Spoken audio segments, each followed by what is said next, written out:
नमस्कार दोस्तों, स्वागत है आप सभी का हमारे चैनल शेयर मार्केट में। मैं हूं आपका दोस्त नवी और यहाँ पर बात करेंगे हम कि कॉफ़ी डे ने आज 20% का अपर सर्किट हमें क्यों दिखाया।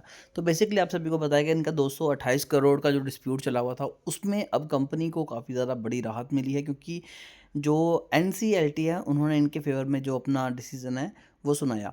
अब यहाँ पर आईडीबीआई ट्रस्ट जो था उन्होंने यहाँ पर बैंक्रप्सी दाखिल कर दी थी कि हम 228 करोड़ नहीं दे सकते, बट अब एनसीएलटी ने कहा है कि अब उन्हें वो पैसे कॉफ़ी डे को देने पड़ेंगे, क्योंकि कॉफ़ी डे ने इसके ऊपर कोर्ट में जाके अप्लाई कर दिया था, केस कर दिया था, जिसके चलते अब इनके फेवर में चीज़ें ये सारी जाती हुई नजर आई हैं, जिसकी वजह से स्टॉक में 20% का अपर सर्किट दिखाई दे रहा है।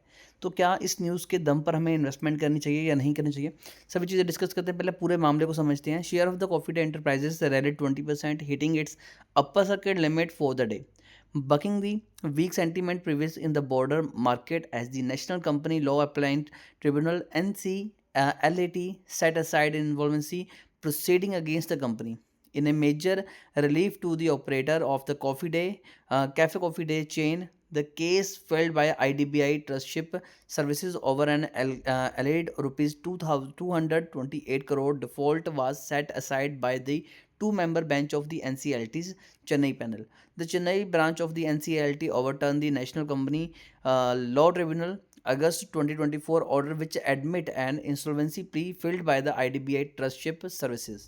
तो बेसिकली कहने का भाव सेम वही चीज़ है कि यहाँ पर वो सारी चीज़ें चेंज होती नजर आई हैं, जिसकी वजह से स्टॉक में वापस से आपको तेज़ी दिखाई देगी। और डेफिनेटली अगर चीज़ें क्लियर होती हैं तो कंपनी को जब 228 करोड़ आएंगे विद ब्याज, तो आप यहाँ पर आइडिया लगा सकते हैं कि कंपनी को इतना बड़ा बेनिफिट मिलेगा, जिसकी वजह से यहाँ पर स्टॉक जो है वो आपको और ज़्यादा तेज़ी दिखाएगा।